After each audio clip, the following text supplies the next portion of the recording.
আমাদের চাওয়ার কোনো শেষ নেই।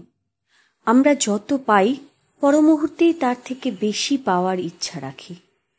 আর আমরা কিন্তু সবসময় আমাদের থেকে যাদের বেশি আছে তাদের সঙ্গে নিজেদের তুলনা করি। তাদের পাওয়া আর আমাদের না পাওয়াগুলো নিয়ে মন খারাপ করি। কখনো কি দেখেছি আমাদের থেকে কম আর্থিক ক্ষমতা সম্পন্ন মানুষদের সাথে আমাদের তুলনা করে দেখলে নিজে থেকেই আমাদের চাহিদাগুলো কমে আসবে।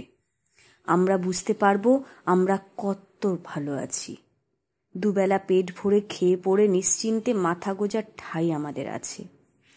যারা সকালে পান্তা খেয়ে সারাদিন রোদে পুড়ে কাজ করছে, তুলনা করেছি তাদের সাথে?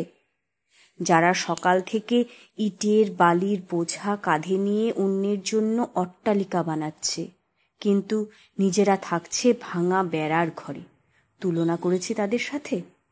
যারা সকাল থেকে নানা রকম সবজি মাছ মাংস নিয়ে বাজারে বিক্রি করছে, কিন্তু বাড়ি গিয়ে খাচ্ছে আলু সেদ্ধ আর ভাত, তুলনা করেছি তাদের সাথে?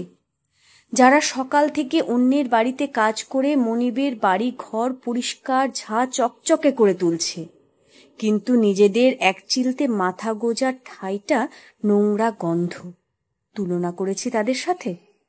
তুলনা করতে হবে এদের সাথে। তাহলেই তো বোঝা যাবে জীবনের আসল মানে, কতটা ভালো আছি আমরা। যা আছে তাই যথেষ্ট।